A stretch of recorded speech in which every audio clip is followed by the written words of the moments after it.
guys, you're listening to Geek World. We are your superhero super hosts, Anime, Mistress of the Dork, and the man who never stops talking, Dave! Don't forget, if you want to get in touch with us, you can send us an email to geekworldradio@yahoo.com, and be sure to check out our website, geekworldradio.com, for all the great stuff that's there. Check out all the stuff on our YouTube channel, youtube.com/geekworldradio. Be sure to subscribe because, you know... Good stuff. Yeah. Just got some WonderCon pictures up on our website, so check those out. It was a fun time, as always. You know, today's going to be a fun show. Yeah. And it's not just because I say that literally every show, this is definitely going to be a fun show. So I've been rewatching Naruto, right? I'll get on the old treadmill, you know, because I'm all dedicated to fitness. And I was like, I need to watch something. So I've been rewatching Naruto, and I realized watching it again, I'm like, Kabuto's pretty dope.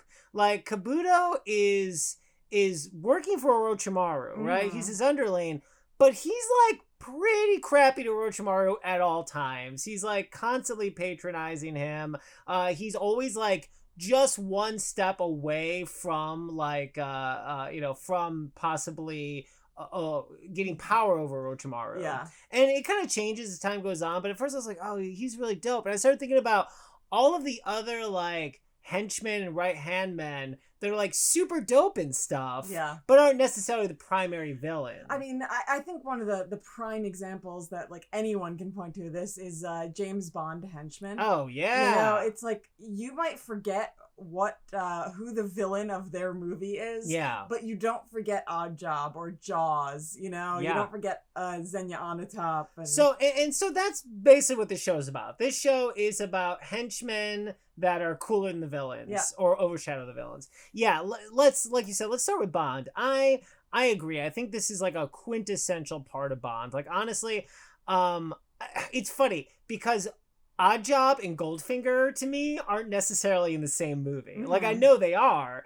but like for me, I think of them as two distinct entities, right? Which is so rare, especially with like, for instance, like I couldn't even tell you the name of any of the guys who work for Voldemort. Yeah, I really can't. I'm like, I don't know, David Tennant, the Rat Guy, Jason Isaacs. Yeah. Like, I kind of know, you know, and maybe if I read the books, I'd like, no, but for me, I'm like, I don't know, there's all those guys like that are just like have long hair and are moody. But then the Bond villains, they're so colorful and they're usually a nice counter to whatever the Bond villain is. Yeah, and they, you know, depending on who it is, but most of the time they don't need to say much. Yeah. It doesn't matter. You know, it's not. They tend to be the silent strong type.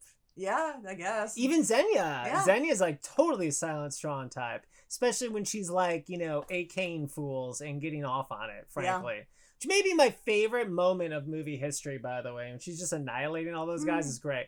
Yeah, let's start with Bond. So for me, it's tough because I love Jaws. Yeah. Like, Jaws is dope. Jaws is like super scary, super fun, and go ahead. Well, the thing is, it's like one of the things that really shows what a standout he was that they brought him back. Yeah. And they kind of unvillainized him. They did. They did the thing they did with Venom in the comic books. He's so popular, they turned him into a slightly heroic character. Yeah. Which, you know, you're like next level popular when they do that. They do that for Vegeta. They did that for Gara. I mean, that's what you do when your character is like, so Spike is a perfect example for like TV. I'm sure there's more current examples. I'm sure like Game of Thrones.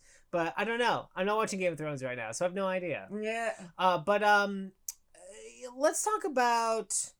Well, which one is your favorite? Because, like, okay, so you got Jaws, you got Onatop, you got Oddjob, you got Baron Samedi. There are, like, a lot of Baron dope ones. Samedi, who is he of? He was the henchman of the guy who was... what's his name? Who was in Alien. The guy who... He was like Mr. Big.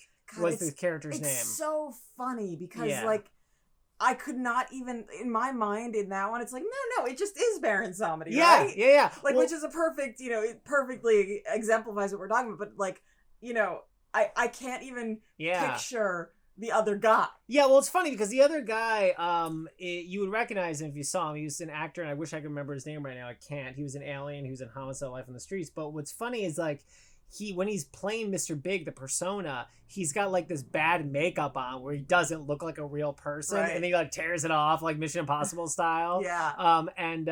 But the thing is, like, Baron Samedi wasn't even in it that much, but he's just such a colorful, crazy character. Yeah, they usually have like a very specific look. Yeah. They have something like really interesting about them, a reason that they stand out. Yeah.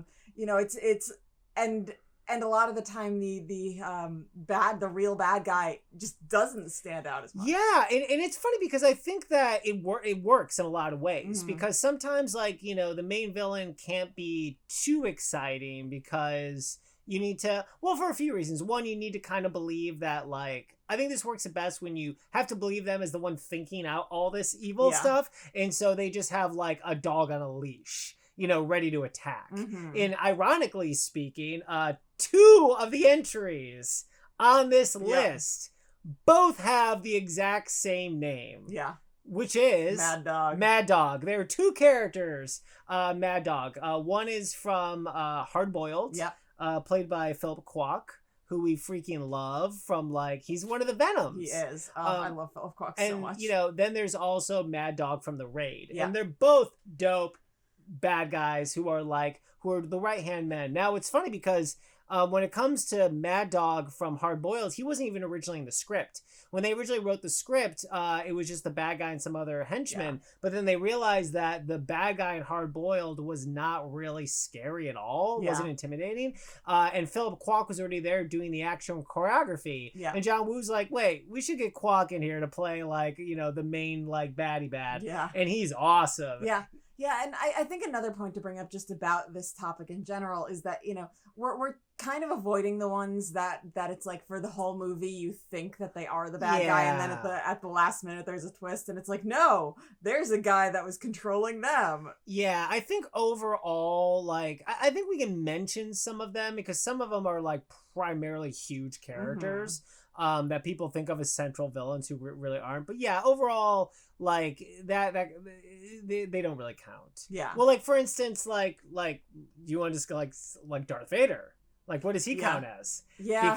Because he is the primary villain of the first movie. Yeah. But then later you find out he's kind of the right-hand man of the Emperor. And so you're like, is he a henchman now? What's going on? He sort of is a henchman, but sort of not. Yeah. Usually with henchmen, at least at first, you don't find anything out about their backstory or anything. Yeah. It doesn't matter. You know nothing about them. Yeah. It's like, what do you know? Where did Oddjob come from? Like, where did he learn his hat throwing skill? Yeah. And why a hat? Yeah. And any other question about him? Well, did he have parents? I don't know. Yeah, he killed them with a hat. Probably. Yeah, they were they owned a haberdashery. Yeah. What's really funny is, while thinking about, you're right about that, and while thinking about this, ascertaining this subject and looking at people, I realized, like, the Joker from The Dark Knight is a lot like these characters. Like, you don't know anything about them at all, and so the mystery of them makes them scarier because they feel like they are like unbelievably strong. They're just killing machines. Yeah. Like it doesn't matter. They are coming after you, and you don't need to know their backstory because it's not going to help you. Yeah. Well, and also, to go along with Darth Vader, a character very much in that sort of milieu is like Winter Soldier. Like, you don't know, like, what his deal is. Yeah. And so you're just like, this is the scariest human ever. But it's an interesting thing because, in theory, Winter Soldier, like, he could have been a bad guy, or like, I mean, he sort of was because he was brainwashed, but I mean, he could have been just like an assassin that random people called upon. Yeah. But that's not the case. He was used to hench for specific bad guys. He is a great hench. He's of all the henching, he henches best. He definitely does. Yeah. One of the other characters that I think first came to mind while we were talking about this subject, for sure, like in the very early stages, was Starscream. Yeah. From Transformers. I mean, I think he is like iconically this role. Yeah. Because, like, I honestly think more people like Starscream than Megatron. Oh, yeah. I feel like Megatron is, like, by default, like, he's the villain. He's the primary villain. But, like, everyone loves Starscream. Yeah, the funniest part is that I don't think anyone ever wants Starscream to usurp Megatron. But he's the one that's so much more entertaining and interesting. And the weirdest thing is that Megatron becomes a gun. Yeah, that's held by Starscream. Yeah, that's freaking weird. It's weird. There's a weird relationship going on there that like they frankly they could do a whole like series about, because these guys. I also feel like Starscream and Megatron are the only time of like real levity in the Transformers cartoons. God, because when you watch.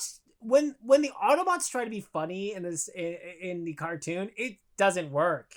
It's a little like a little too much. You're like, ew, stop trying to be funny. You guys are like too wholesome, and you can't do it. But when Starscream is like constantly threatening to usurp Megatron, and Megatron's constantly telling him he better shut his mouth or he'll kill him, it's like comedy gold. For sure. It's such good stuff. Yeah. And really like he just. Man, he henches hard. He does hench hard. It's really amazing. That actually made me think of another one that I think would count, even though you kind of know the backstory like more than you do with most. Yeah. Bebop and Rocksteady. For sure. Yeah, Bebop and Rocksteady. Like as much as I love Shredder, Bebop and Rocksteady were always kind of. Well, in a way, they were always more of a threat because physically speaking, they have strength about equal to the Ninja Turtles. Yeah. And they're crazy. Yeah. Where Shredder's scary because Shredder kind of though in a way became this sort of more like Cobra Commander character after a while, where he in a way had power, but there were people more powerful than him later on. Like once Crane showed up and everything, he was a little more there to just kind of to gum up the works. I feel like more than actually like lead to any real bad stuff. Yeah. And I really liked Bebop and Rocksteady growing up. I always thought they were like funny and kind of like dangerous, never really scary. But I definitely felt like, oh yeah, like the Ninja Turtles actually have to try hard to beat these guys. Yeah. So you brought up the Joker earlier. Now you were talking about a specific Joker, but that sort of brings us to Harley Quinn. Yeah. Now Harley Quinn is not a henchman. No, like you would never think of her as that. But when she first started, she was essentially just henching for the Joker. Yeah, she was his right hand, henchman. Yeah, I mean for sure, she was like the right hand gal. But yeah, and it's funny because it's hard to think of because her character's evolved to such a big point now. Now they're like building a franchise based on her, a teen franchise based on her. Yeah. And so she's a big deal now. But yeah, 100%. I mean, the animated series, back when she first came up, like she was always there with the Joker, always there kind of like, making jokes. And there was like a real weird abusive relationship with them that I think was just supposed to be funny because they look like clowns and stuff. It doesn't age well for today. It really doesn't. But, although, I think they did interesting things even with that because sometimes Harley would break out on her own and then she'd usually end up hanging out with Poison Ivy who kind of was like, stop going back to the Joker. He's not good for you. And also, there kind of reaches a point where you're like, as abusive as the Joker is, it's like, he's the Joker. So, like, the fact that Harley Quinn even survived any of that is pretty amazing and really a testament to how, like, badass she really is. Though he did try to kill her plenty of times. For sure. He would push her out windows like all the time. Yep. Like and also she's got like her hyenas. Yeah. I mean, she's the best. And also like Batman always had a bit of a soft spot for her in the animated series. Because there's something kind of pathetic about her. Yeah. Especially, again, not so much now. They've strengthened up her character a lot, and it's like now she's like, I'm crazy, deal with it. Before it was, I'm crazy and I can't deal with it, Yeah, you're right. There's something I guess so. Yeah, never thought of it that way. They've changed her a lot over the years, but when she started out, she was absolutely a henchman that like there's a reason that she became as major as she did, and it's because she's so she was just so interesting and like would kind of steal scenes. 100%. I mean, and a lot of that was that performance too. That the voice performance was so that was Arlene Sorkin, right? She was amazing. I also feel like that's saying a lot too, because Batman has the best villains of all comic book characters, and the fact that they were able to introduce a character much later on, really from like the canonized villains that became so popular, is really saying a lot. And I think a big reason too is that she is so different, and she could really stand on her own. Also, you get to the point where like you can't top the Joker anymore. Like the Joker is never, especially like by the point where like he's in the comic books like cutting his face off and like wearing it, it's just like you're like, okay, he's so evil and crazy. And even way before that, when like the Killing Joke, you're like, he's just the worst guy. And you can't lighten up that image. But it's really funny because if they hadn't had the Batman animated series, Harley Quinn would have never existed. They probably would have never put her in a comic book. But like all of Joker's other henchmen, they're just like generic generic like Bob henchies. Like Bob Bob the Goon. Oh my God. No, we're not gonna talk about Bob the Goon now. I will have to say one of the other guys that I thought of pretty early while we did this, and he's definitely changed, and funny, he's changed in a lot of the ways Kabuto has. But Revolver Ocelot, especially in the very first game, Metal Gear Solid, was in a freaking game full of colorful baddies.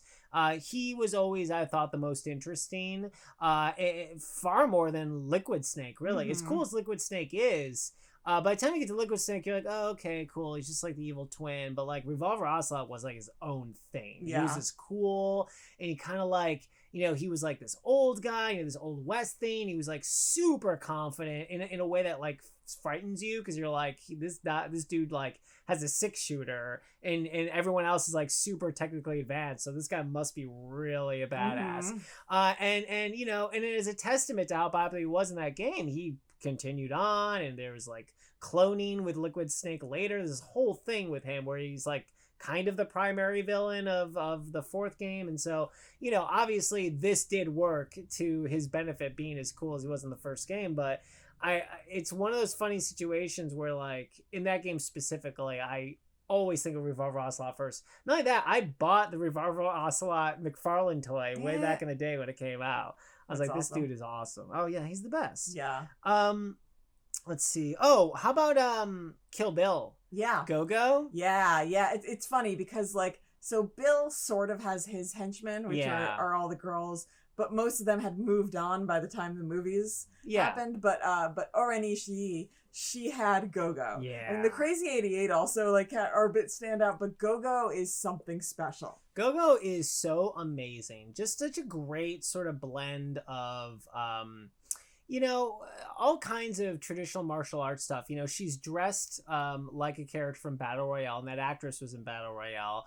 But she's got a weapon that's more reminiscent of like Master of the Flying Guillotine. It's a really nice mix of like this sort of Japanese samurai-ish type thing with also like more standard Chinese martial arts, and she's just this really sense because Oren Ishii is exactly and she's so great, and like she's so like deadly with that thing too. Like you definitely worry about the bride. I know her name's Beatrix, but I like calling her the bride. I really hate that name. Beatrix Kiddo. It's just the worst name. Really and listen, is. I love Quentin, and I love that movie. That actually might be like my favorite Quentin movie, that first Kill Bill. But yeah, I'm just not okay with that name.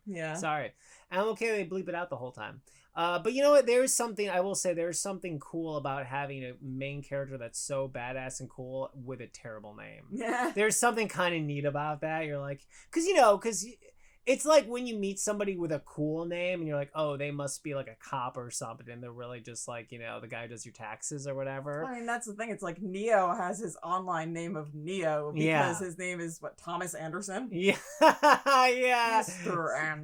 Anderson. Speaking of which, Agent Smith is sure. a henchman of the Matrix. Look at you. So like Smith himself is, I mean, there's a reason that he became the bad guy. Wow. You have become the one in this radio program because you're 100% right. He was definitely the henchman of the Matrix. Wow. Right? It's funny because The Matrix is so important to me, and I've been thinking about it for so many years. I always think of him as the primary villain. Yeah, but he's not. But yeah, well, it's like in the first one, it's him and other guys. And other guys, yeah. Like, no, but like he's pretty much always with that one specific other guy. Yeah. Who is just other guy. Other guy, yeah.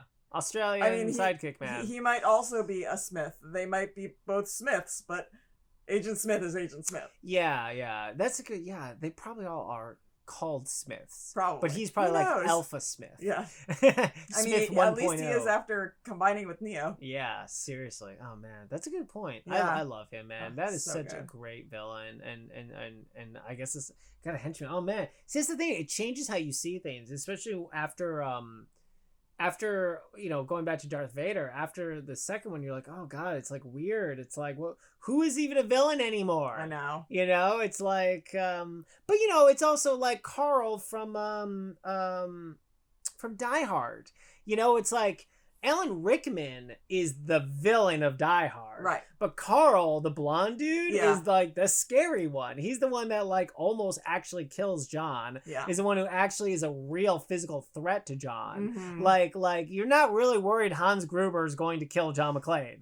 You're kind of like he might he might conversate him to death, but he's certainly not going to. He's certainly not going to like shoot him or anything, or actually have any kind of issue with him. So and that is very much in the classic Bond version of the villains. Again, it's the one who like the baddies are like coming up with a plan, they're thinking about it, but they have like it was like, well, going back to Game of Thrones, it's like the Mountain, it's like having that character that's just like, oh god, there's so much, but they're never going to be the primary villain guy.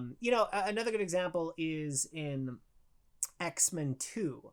The Lady Deathstrike. Right. It's like she's awesome, and she gives a great kind of fight, because Wolverine always had to fight someone with like a power kind of like his.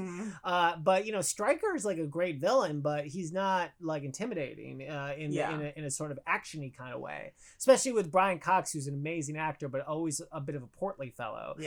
And so you get Kelly Hu to play Lady Deathstrike, and you get this amazing fight, one of the best in the franchise, and from a really great henchman. I do think the one thing there though is that like you never forget that Stryker is the main villain. I think with a lot of these, you sometimes forget who the real villain is because the henchman really takes over. Like, you just always see that Lady Deathstrike is henching.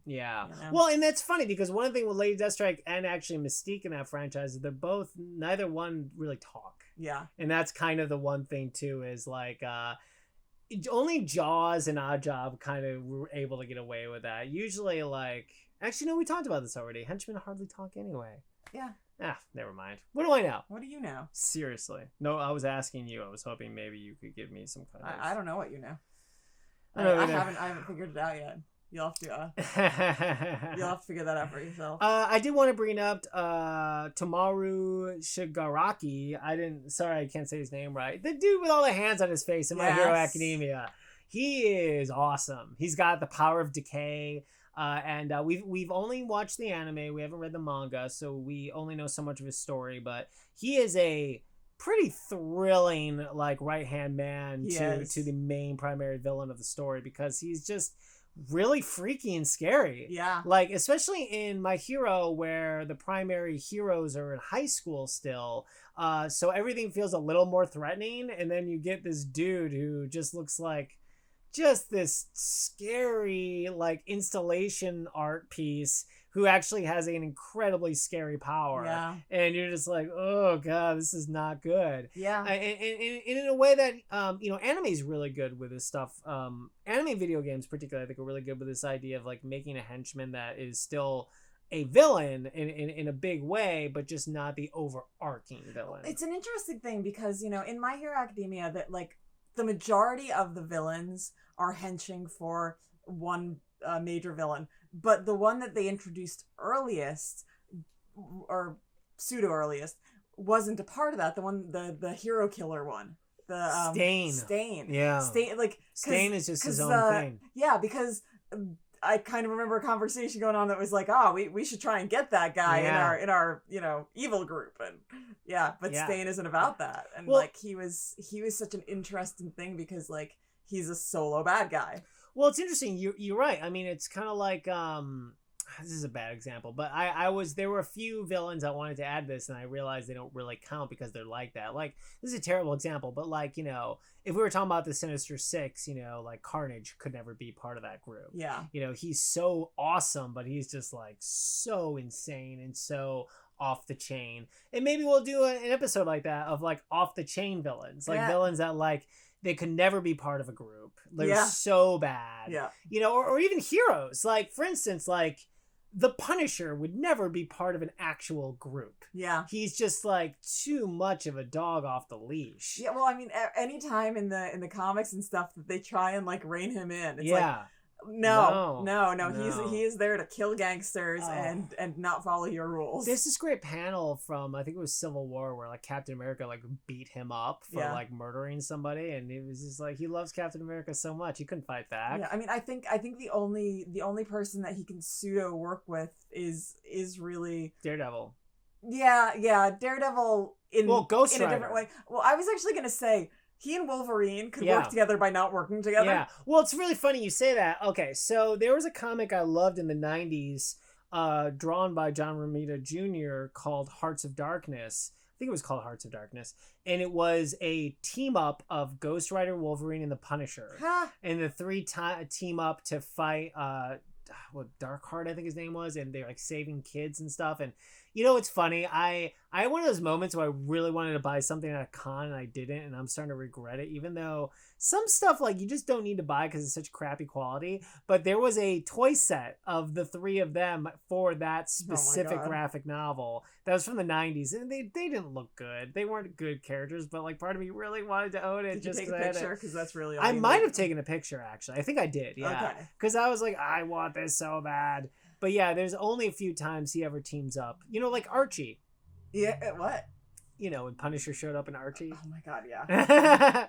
Yeah. That was funny. That was the first time where like we all realized Archie could have a little edge. Now it's like been there, done that with Riverdale. Because Archie's like, cool AF now. But there was a time when we're like, oh, Archie. Oh, Archie. Look at that. God, I want to... I'm sure there is one, but I haven't read anything with the Punisher and Deadpool. Yeah, I think they've done it, and it always ends up with Deadpool just getting shot a lot all the time. I need to see that. Yeah, no, it's those two actually. Yeah, because he's even more like angry than Cable, which is saying a lot, really. Let's see, who else did I want to bring up? We talked about that person. I did want to give at least a mention to, and I don't even know her name, but the Sam Jackson's right-hand man in Kingsman. I think Sophia Boutella, plays her. She's got the blades. Yeah, the Oscar whatever blades. That guy who but yeah, she's she's a double amputee, but she's still killing it. Yeah. With those blade legs, and she's really, really cool. But I think also, she benefits from having an overall annoying villain. Yeah. I also think if you have a kind of an annoying villain, and then like you add a kind of a cool side character, a henchman, then that henchman becomes like even more cool. Yeah. Obviously, because you're like, all right, who am I scared of here? What's going on? Let's see. Oh, and I also wanted to bring up, one of the games we loved from years ago was Metal Gear Rising: Revengeance. Yeah. And this is full of that. Like the primary villain is that like weird politician guy, but a lot of the guys that you fight throughout are really cool. My favorite was Jetstream Sam, the guy with the ponytail, and he was a samurai, and he was really dope and very like, he was the closest thing to like an almost sort of heroic character. Like you could have basically made a prequel game starring Jetstream Sam, because he was really cool. I like Sundowner too, but Sundowner is very much more of like the Nappa sort of milieu of villains, who is like just kind of mean and big and not, just kind of like your standard scary scary henchman. But Jetstream sound was like really dope and sophisticated. He was a little more like Johnny Ringo from Tombstone.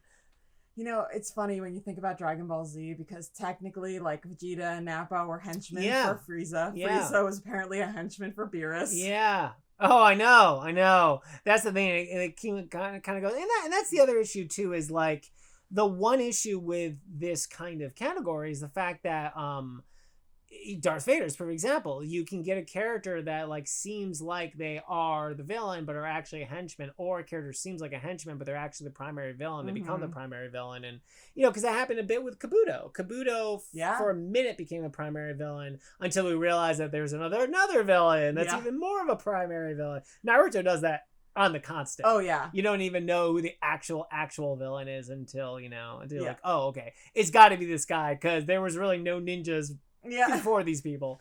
You've reached the pinnacle of bad, and but I think that's kind of like the main amount. I mean, you find this a lot in I feel like you find this a lot mostly in video games and anime. You're just gonna get this all the time, and Bond movies. And Bond movies clearly.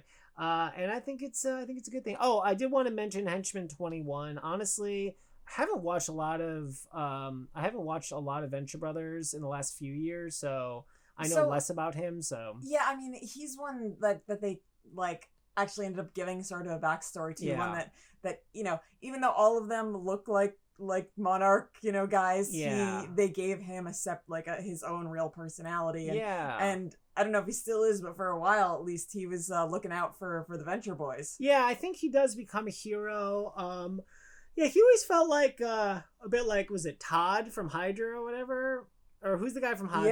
Bob? Is it Bob or Todd? Bob or Todd? I don't know. Anyway, but I couldn't really speak to it that much because I just stopped watching Venture Brothers, which is weird because I love Venture Brothers. Yeah. I just kind of like, you get into stuff, you get out of stuff. It's very difficult. Like a pair of pants. You get in, you get out. Who even knows? That's what? Weird. No, it's not weird. It's normal. Everyone wears pants. Well, not everyone. Most people wear pants at some point. Yeah. I mean, unless you live in some like really super sexist society or a society with no pants, which is also possible. It's interesting. Like Android 18 and 19 were technically henchmen of Jiro. Yeah, but didn't they like kill him instantaneously? So they kind of weren't henchmen either. Yeah. They're confusing. They are. Yeah. No, it's you're gonna find a lot of that in there. Yeah, I don't know. Is there anyone else you want to mention? I mean, who's your favorite Bond henchman? Didn't we already discuss this? Did we? I don't know. I don't know that I actually came up with an answer. It's hard. Yeah. I think no matter what, I think for sure Jaws and Oddjob are in a bit of a class of their own. Yeah. Because they're both so iconic for different reasons. Yeah. The bowler hat thing is so cool, and the tea thing is so cool. It's interesting because in the more recent ones, I feel like they haven't done that with henchmen as much. Daniel Craig ones. The Dave Bautista was in the last one. They had that train fight, but he didn't do anything. Yeah, I mean, he didn't have a hat. Yeah. Where were the hats, Bautista? He didn't have a special weapon, you know? Well, I think that those movies suffer from this need to be gritty and realistic. And I think because of that, they're afraid of doing something like that. Something more like, so, they'll have a big intimidating person after him, but they're not going to do something kind of outlandish. Yeah. Because that was the thing about those early Bond movies. They were, I will say that the best ones were the ones before it got super outlandish because, back when you had Goldfinger and the first few ones of Roger Moore, it was like a little bit of nuts went a long way. Right. Once they start giving Bond rocket packs and underwater cars, then it's like all of a sudden nothing's that crazy anymore, is it? It's like, that guy throws a hat, that guy throws a shoe, that guy throws socks, who knows, But there was that perfect little time when a little bit of nutty went a long way. It's true. You gotta appreciate that. You really do. I'm sure there's a bunch of other these characters that we missed or that we didn't. Yeah, I keep on trying to think if Star Trek had that in any ways that I could think of, and I can't really. No, because I feel like Star Trek overall, the your villains are your villains. The villains are your villains, and I also think Star Trek is a very different kind of thing because Star Trek is not a physical show. That's true. I mean, a lot of it's thinking and science. Yeah. So it's like you don't necessarily need need big, henchmen. tough, scary henchman. Yeah. It's more like a force, like for instance, like the Borg. Yeah. It's not like one Borg you're afraid of. It's all the Borg you're Yeah. afraid of. It's Or like Klingons. It's the one. And with the Klingons, it tends to be like the one greedy or super evil general. Mm-hmm. But you're not worried about like hench Klingon. Well, they did that in Discovery in the pilot. Remember in the Discovery pilot, they had that one like special Klingon that like was the fire holder or something. I don't know. It was in the pilot that we watched. But yeah, generally you don't get that as much in Star Trek. Yeah. Yeah. I mean, I can't really think of anything else that. Yeah. So I think get that. We'll just end the show. Let's end the show. Unless there's something else you'd like to talk about. Your feelings, maybe.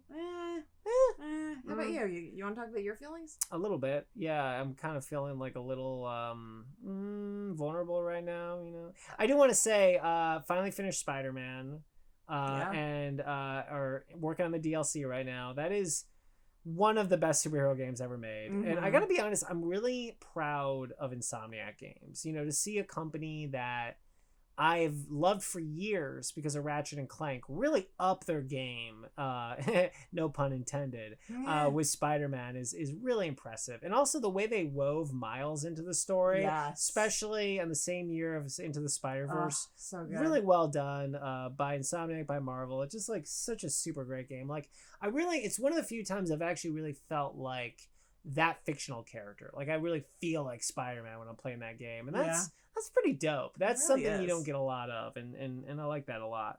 So that's been nice. Now I just have to get onto Red Dead Redemption at some point. Yeah. But I feel like I'm gonna feel like super sad and negative half the time playing that game. Yeah. That's a bit of my like concern, to be honest. I mean, maybe we can just pick wildflowers again. Just shooting birds. Picking flowers. It's all good. Everyone's real happy in the Old West here. Wait here, horse. You gotta pick some wildflowers. Seriously. I don't know. Okay, well, then I guess with that, we'll end the show. Guys, don't forget, if you want to get in touch with us, send us an email to geekworldradio@yahoo.com, and be sure to check out our website, geekworldradio.com. We'll be back with you next time. Same time, same place.